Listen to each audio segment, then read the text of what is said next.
الحمد لله وكفى وسلام على عباده الذين اصطفى أما بعد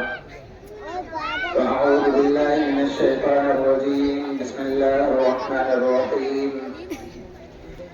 ولا تقولوا لمن يقتل في سبيل الله أموات بل أحياء ولكن لا تشعرون ولنبلونكم بشيء من الخوف والجوع ونقص من الأموال والأنفس والثمرات وبشر الصابرين. فقد قال الله تبارك وتعالى في القرآن المجيد والفرقان الحميد ونحن على ذلك لمن الشاهدين والشاكرين والحمد لله رب العالمين. میرے محترم بزرگوں دوستوں، اللہ رب العزت نے اس دنیا کو جب سے قائم کیا ہے اس دن سے لے کر آج تک، اور جب سے اپنی شریعت کو اس زمین کے اوپر محمد عربی صلی اللہ علیہ وآلہ وسلم کے ذریعے سے پہنچایا ہے اس دن سے لے کر آج تک ایک بچے خاموش رہے، خاموش رہو۔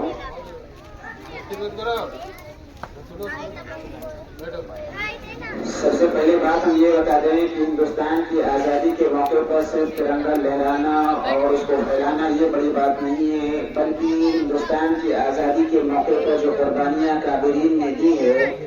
اسے ہمیں اور آپ کو بچوں کے اندر بیٹھالنا، اس کو بتانا، اس کو سمجھانا یہ بڑی بات ہے۔ تو میں یہ فرما رہا تھا کہ اللہ تبارک و تعالیٰ نے قرآن مجید کو محمد عربی صلی اللہ علیہ وآلہ وسلم تک اتارا، اور اس دن سے لے کر آج تک جب کبھی دنیا کے اندر دشمنان اسلام نے مذہب اسلام کے اوپر انگلی اٹھانے کی کوشش کی ہے تو اللہ تبارک و تعالیٰ نے نبیوں کے سلسلے کے دور سے لے کر نبیوں کے زمانے میں نبیوں سے کام لیا تاکہ ہماری شریعت باقی رہے۔ اور جب نبی کریم صلی اللہ علیہ وآلہ وسلم کا سلسلہ جب ختم ہوا،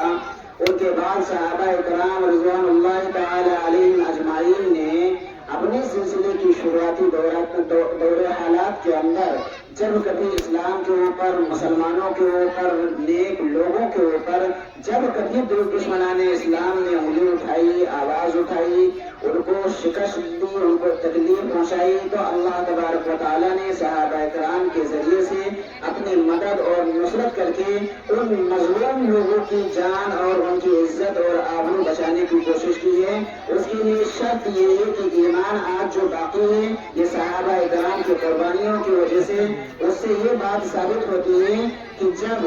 عرب ہی کی زمین پر نہیں بلکہ ہندوستان کی زمین پر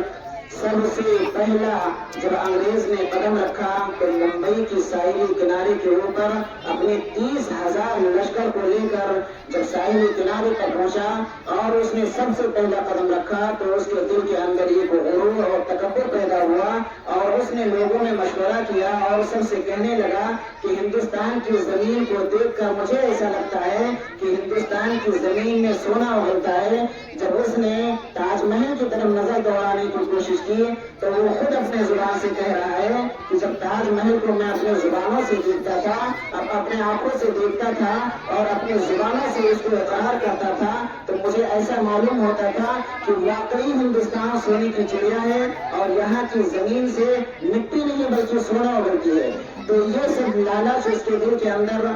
بیٹھا لیا اور اس نے اس چیز کو دیکھ کر تکبر کیا۔ تو اللہ تبارک و تعالیٰ فرما رہا ہے اور بہت سارے آج مسلمان یہ بتلا رہے ہیں کہ ہندوستان کی آزادی کے اندر اکابرین نے جو قربانیاں دیا ہے ان کا تذکرہ قرآن کے اندر کیوں نہیں آتا۔ اللہ تبارک و تعالیٰ کہتے ہیں اور فرما رہا ہے کہ جو میری راہ میں مارے جاتے ہیں، جو میرے دین اور اسلام کے لیے اپنے جانوں کی قربانی دیتے ہیں، اللہ تبارک و تعالیٰ ان کی نام دنیا کے اندر اور کتابوں کے اندر نہیں دیتا بلکہ ان کی سزا اور جزا میرے پاس ہے، ان کا اجر اور ثواب میں دوں گا۔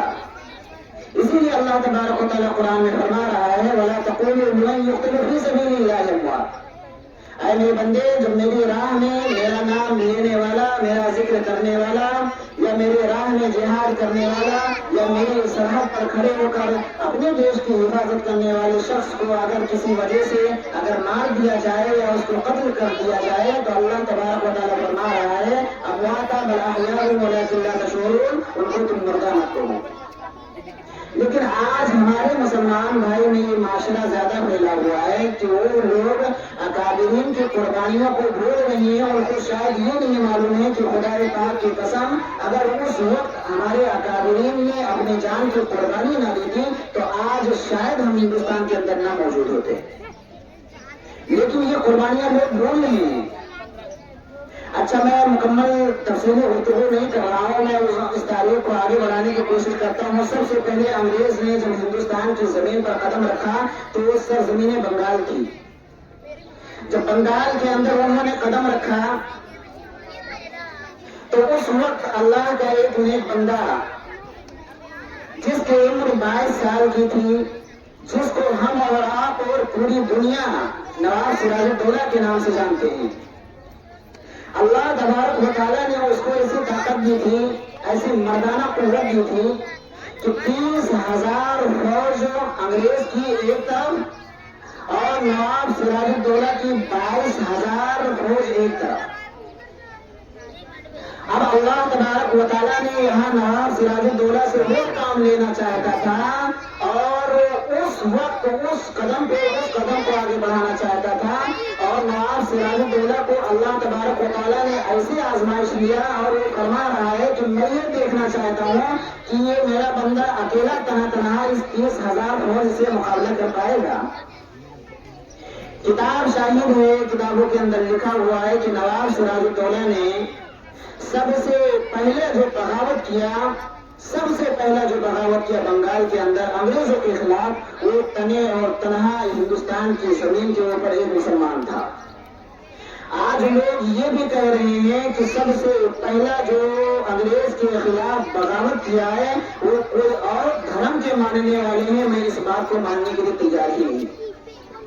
ہاں، بعد میں لوگوں نے ساتھ دیا، اس بات کو میں مانتا ہوں، لیکن اگر کوئی شخص اپنے زبان سے یہ کہہ دے کہ سب سے پہلا جو انگریز کے خلاف بغاوت کیا گیا وہ مسلمان نہیں کوئی اور ہے، میں اس بات کی قائل نہیں ہے، بلکہ دراصل حقیقت میں اگر دیکھا جائے تو وہ مسلمان ہی ہے جس کا نام سراج الدولہ ہے۔ اچھا، وہاں پہ جب انگریز نے قدم رکھا، بہت ظلم اور ستم اٹھایا، مسلمانوں کے اوپر، مردوں کے اوپر عورتوں کی عزت کو نیلام کیا گیا۔ اب نواب سراج الدولہ نے یہ سوچا کہ ان کے ساتھ کیا کیا جائے، کیا منصوبے اختیار کیا جائے، تو اس نے اپنے لشکر کو تیار کیا اور بالا کوٹ کے میدان کے اوپر، جس کو ہم اور آپ بلاسی کے میدان کہتے ہیں، وہاں جانے کے بعد اس نے جنگ شروع کیا۔ جنگ شروع کرنے کی حالت میں انگریز نے اس کو لالچ دے کر نواب سراج الدولہ کو نہیں، نواب سراج الدولہ کے جو وزیر تھا جس کو ہم اور آپ میر جعفر کے نام سے جانتے ہیں، انگریز یہ بھی کہتا ہے اور کرتا ہے، اور زمین کی جائیداد کو دیکھ کر اس نے آپ کو لالچ بھی دیتا ہے اور لالچ کے اندر لانے کی کوشش کرتا ہے۔ یہ مغروروں کی یہ پہچان ہے۔ جب کوئی اپنے دل کے اندر تکبر کر لیتا ہے مال کی یا اولاد کی یا کسی بھی چیز کی، تو وہ ایک دوسرے کو ترجیح دینے کے لیے دنیا کے اوپر اس چیز کی تکبر اپنے دل کے اندر لے آتا ہے جس سے ہم اور آپ اس کو جان نہیں سکتے ہیں۔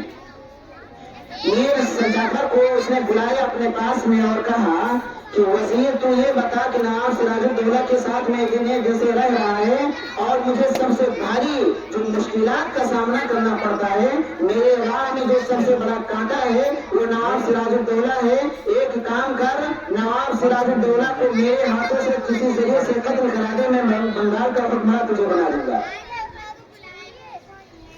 یہ تکبر کرنے والے شخص کی اولویت کو تو دیکھو کہاں سے کہاں پہنچ جاتی ہے۔ ایک طرف انگریز یہ بھی کہتا ہے کہ ہندوستان کی زمین سونا دیتی ہے، اور اسی اگرتی سونے کی زمین نے میر جعفر کو کہاں لا کے کھڑا کر دی کہ اپنے ہی بادشاہ کے خلاف انگریزوں کے ہاتھ سے بیعت ہو گیا۔ آخرکار وقت یہ پیش آیا کہ بلاسی کے میدان میں نواب سراج الدولہ کو قتل کر دیا گیا۔ جب اس کو قتل کر دیا گیا، اب انگریز نے یہ سوچا کہ اب ہندوستان کے اندر میرا مقابلہ کرنے والا کوئی نہیں، میرے ہاتھوں سے پنجہ آزمانے والا کوئی نہیں، میرے سامنے کھڑا ہونے والا کوئی نہیں۔ تو اس نے حیدرآباد کی سرزمین کی طرف نظر اٹھا کر دیکھا تو اللہ تبارک و تعالیٰ نے ایک اپنے ولی اللہ کو کھڑا کیا جس کو فتح علی خان ٹیپو سلطان شہید کے نام سے ہم اور آپ جانتے ہیں. جب وہ حیدرآباد کی طرف نظر اٹھایا اور اس نے ٹیپو سلطان کی طرف نظر اٹھا کر دیکھا اور اس نے اپنی زبان سے یہ کہا کہ نواب سراج الدولہ جب میرا کچھ نہیں بگاڑ پایا تو ٹیپو سلطان میرا کیا بگاڑ پائے گا. اللہ نے وہ طاقت ٹیپو سلطان کو دی تھی کہ جب ایک مرتبہ وہ تلوار اپنے ہاتھوں سے چلاتا تھا خدا کی قسم تو 3 جنگیں اپنی زندگی کے اندر انہوں نے لڑی اور اللہ تبارک و تعالیٰ نے تینوں جنگوں میں ان کو کامیاب کیا. آخرکار وقت یہ آیا کہ جب چوتھی جنگ سن 1799 کے اندر انہوں نے لڑی, سن 1792 کے اندر جب انہوں نے لڑا میسور کی سرزمین کے اوپر انگریزوں کے خلاف, تو اب اس میں وہاں نواب سراج الدولہ کا جو وزیر تھا وہ میر جعفر تھا اور یہاں جب اس کا وزیر کا نام آیا تو اس کا میر صادق تھا. یہ وہ لوگ تھے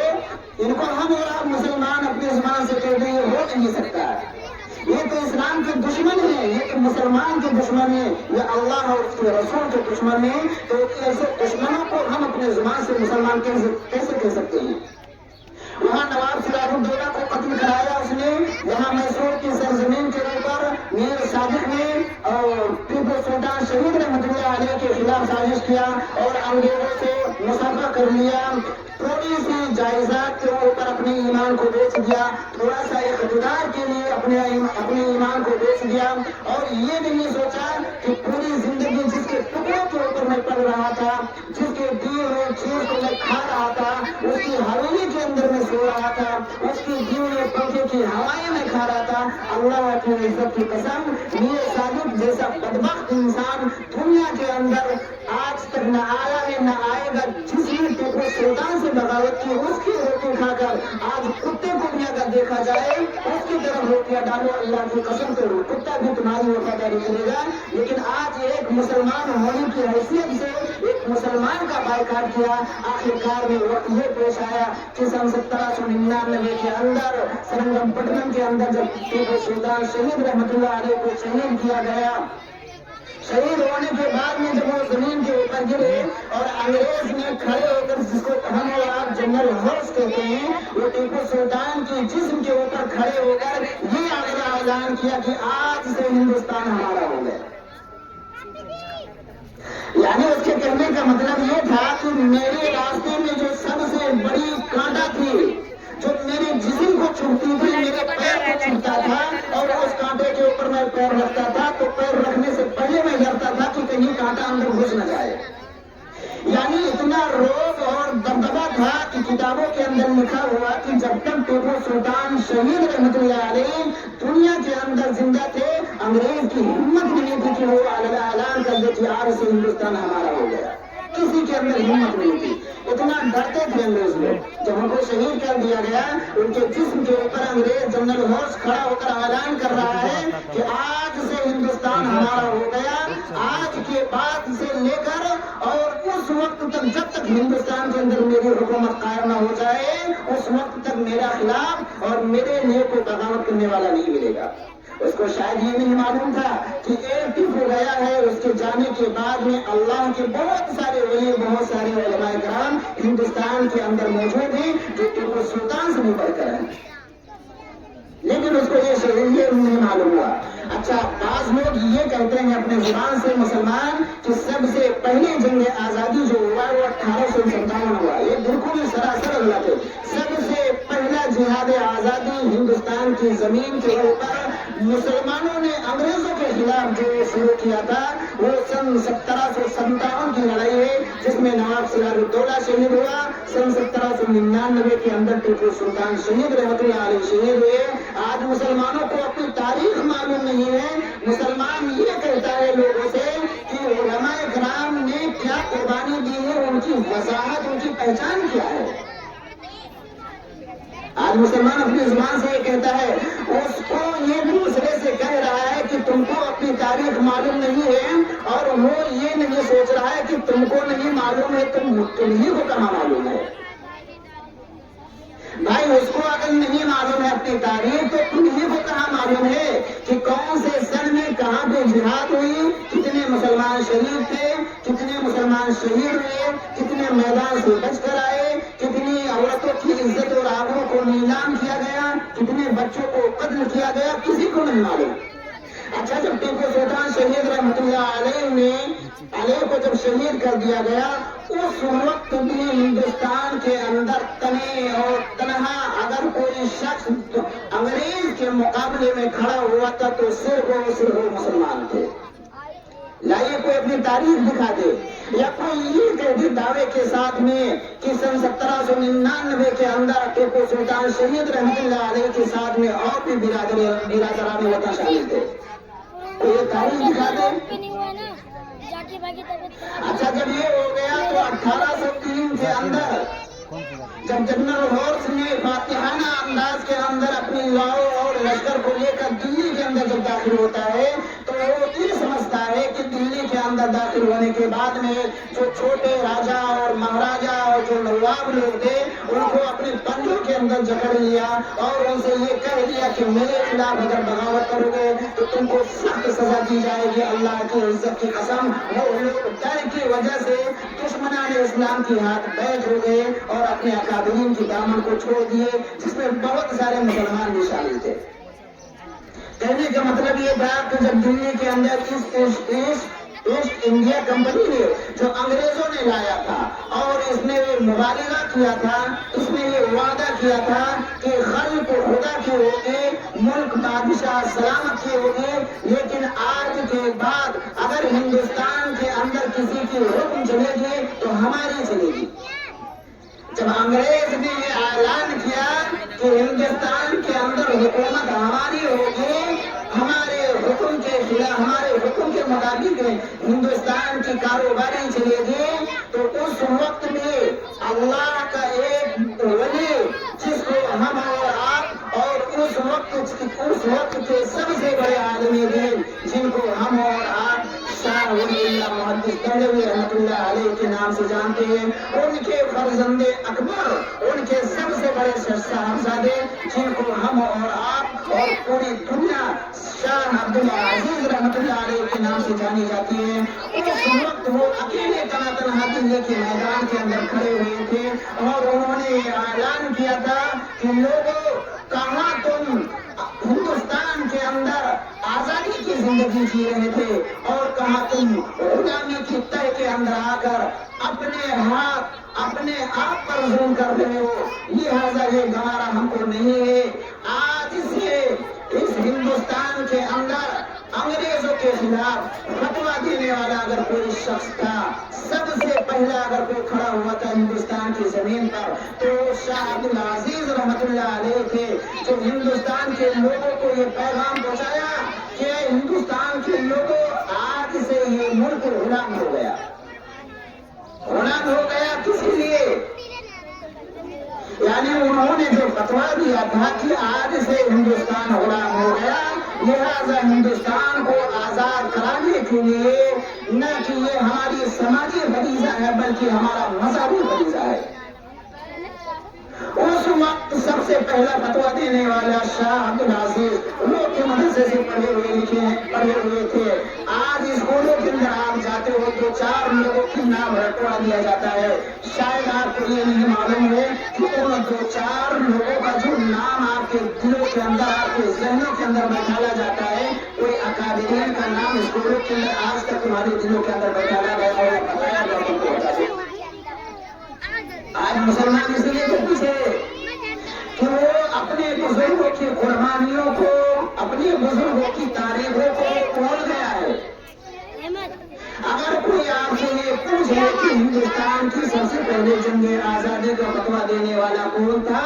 کوئی بھی بتا پائے گا کہ بڑا شخص تھا، لیکن ہم بتا رہے ہیں کہ سب سے پہلا جہاد آزادی کا فتویٰ دینے والا شاہ عبدالعزیز رحمت اللہ علیہ، جب انہوں نے فتویٰ دیا تو انگریز نے ہم کو زہر دے دیا، ان کی زمین کو ہڑپ کر لیا، ان کے جائیداد کو ہڑپ کر لیا، ان کے مدارسوں کو توڑ دیا گیا اور زمین کے اندر دفن کر دیا گیا، لیکن وہ اللہ کا مرد مجاہد بندہ اتنا ظلم برداشت کرنے کے باوجود بھی، اتنا تکلیفیں برداشت کرنے کے باوجود بھی 1 انچ اپنا قدم پیچھے نہیں ہٹایا۔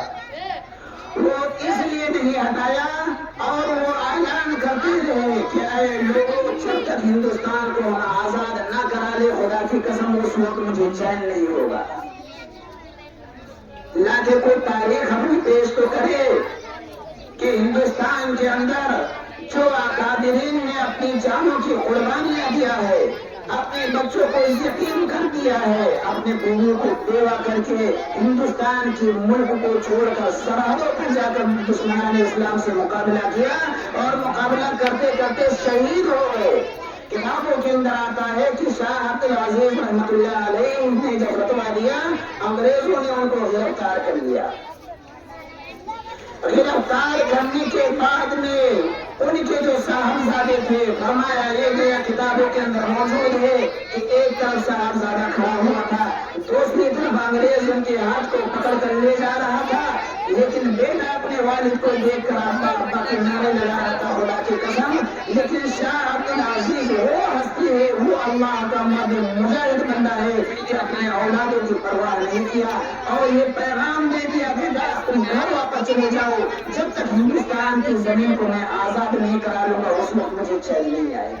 یہ ہمارے اکابرین کی قربانیاں ہے. اچھا ہم آگے اور بڑھتے ہیں، مختصراً اپنی بات کو ختم کرنا چاہتے ہیں. جب شاہ عبد العزیز رحمۃ اللہ علیہ بڑھاپے کی حالت میں پہنچ گئے تو انہوں نے 2 شاگردوں کو تیار کیا اپنی زندگی کے اندر. وہ 2 شاگردوں کے اندر سب سے پہلا نام اگر کسی کا آتا ہے تو سید شاہ اسماعیل شہید رحمۃ اللہ علیہ اور سید احمد شہید رحمۃ اللہ علیہ، یہ 2 فرزند کو انہوں نے تیار کیا جو حضرت شاہ عبد العزیز کے مرید تھے. اچھا ان دونوں کو تیار کیا اور یہ بھی کہہ دیا کہ اگر میں دنیا سے چلا جاؤں تو میرے جانے کے بعد میں اس وقت تک تم خاموشی سے بیٹھنا نہیں جب تک ہندوستان کو آزاد نہ کرا لینا. لہذا شاہ صاحب کی اجازت کے بعد میں شاہ صاحب کا انتقال ہوا سن 1824 کے اندر. سن 1824 کے اندر شاہ صاحب کا انتقال ہوا اور ان دونوں فرزندوں کو تمام شہروں کے اندر بھیج دیا گیا جہاں تک وہ جا سکتے تھے. دلی، سنبھل، مراد آباد، سہارنپور، دیوبند، یہ وہ بڑے شہر ہیں جہاں شاہ عبد العزیز رحمۃ اللہ علیہ نے اپنے مریدوں کو بھیجا اور کہا جاؤ لوگوں کے اندر یہ ڈھونڈ دو کہاں وہ آزادی کی زندگی جی رہے تھے، کہاں وہ غلامی کی زندگیوں میں جکڑے ہوئے ہیں. لہذا ہندوستان کو آزاد کرانے کے لیے مسلمانوں پر بھی اور برادران وطن کو بھی باہر نکلنا ضروری ہے. اچھا جب یہ دونوں حضرات پورے ملک کا جب دورہ کیا، جب ملک کے اندر دورہ کرنے کے بعد میں اتنا محنت اور مشقت کرنے کے بعد میں کچھ حضرات ان کے ہاتھوں پر بیٹھے. اچھا جو لوگ بیٹھے وہ بالا کوٹ کے اندر پہنچ گئے. بالا کوٹ کے اندر جب یہ پہنچے اور انہوں نے انگریزوں کے خلاف جب لڑنا شروع کیا اور ان سے جب جنگ شروع کی تو کتابوں کے اندر یہ آتا ہے کہ یہ 2 حضرات سب سے پہلے اور سب سے آگے قدم بڑھانے والے شاہ سید اسماعیل شہید، شاہ احمد شہید رحمۃ اللہ علیہ، یہ دونوں حضرات کو لیڈر بنا دیا گیا اور لوگوں کو پیچھے کر دیا گیا کہ سب سے پہلے اگر جنگ کے اندر اگر کسی کی گردن کٹے تو وہ ہماری کٹے، ہمارے بعد میں تمہاری کٹے. یہ ہندوستان کی زمین سے پیار کرنے والے تھے لیکن آج مسلمان اپنی تاریخ کو بھول گیا. لہذا 1831 کے اندر حضرت دونوں شاہ صاحب کو انگریزوں نے قتل کر دیا. اچھا قتل کر دیا تو انگریز نے یہ اعلان کر دیا کہ اور کوئی ہے جو میرے مقابلے میں آ کر میرا مقابلہ کرے یا میرے پنجے سے پنجہ ملائے. تو اس وقت اللہ تبارک و تعالیٰ نے 1866 کے اندر دارالعلوم دیوبند کا بنیاد رکھوایا. حضرت مولانا محمد قاسم نانوتوی رحمۃ اللہ علیہ، حضرت مولانا رشید احمد گنگوہی رحمۃ اللہ علیہ، جس میں حافظ ثانی شہید رحمۃ اللہ علیہ، یہ 3 حضرات ایسے تھے، اللہ تبارک و تعالیٰ نے دارالعلوم دیوبند کو قائم کرنے کا ایک مقصد بنا دیا۔ وہ ایک مدرسہ نہیں بلکہ وہ ایک تحریر ہے، وہ ایک چہرہ اور ثابت ہے۔ دارالعلوم دیوبند نے ایسے ایسے مجاہدین کو پیدا کیا، ایسے ایسے ہیرے کو پیدا کیا جو اپنی جانوں کو جان نہیں سمجھا، اپنے مالوں کو مال نہیں سمجھا۔ جہاں جب ضرورت پڑی اللہ کی طرف سے اشارہ آیا، اللہ کی قسم اپنے ہاتھوں پہ جان لے کر اس جگہ پہ پہنچے اور لڑتے لڑتے دشمنوں سے شہید ہو گئے۔ کتابوں کے اندر آتا ہے کہ 3 سال کے اندر کم و بیش 34,000 علماء کرام کو پھانسی کے تخت کے اوپر لٹا دیا گیا۔ اور یہ بھی کتابوں کے اندر لکھا ہے، یہ تو بہت عام بات ہے، ہم نہیں کہتے ہیں، بلکہ ہندوؤں کی کتابوں کے اندر بھی لکھا ہے۔ مسٹر ٹامسن لکھتا ہے اپنی کتابوں کے اندر، جس کی اوراق انگریزی کتابوں کے اندر مرتب ہے، وہ کہتا ہے کہ جب انگریز سے مقابلہ کرنے کے لیے جو چند پودیوں پر بیٹھنے والے تھے، جب انہوں نے اپنے قدم کو آگے بڑھایا، اللہ کی عزت کی قسم، میں جب دیکھتا تھا کہ ان لوگ انگریز سے مقابلہ کر رہے ہیں تو میری آنکھیں اشک بار ہو جاتی تھی۔ یہ ہم نہیں کہہ رہے ہیں، ایک ہندو بھائی کہہ رہے ہیں اپنے زبانوں سے کہ میں اپنے آنکھوں سے جب دیکھتا تھا کہ چند ہزار 30,000 کا لشکر سے مقابلہ کر رہے ہیں لیکن 1 انچ پیچھے نہیں ہٹایا۔ اور آگے مختصراً بات، جب وہاں بالا کوٹ کے اندر یہ جہاد آزادی کو لوگوں نے فتح کیا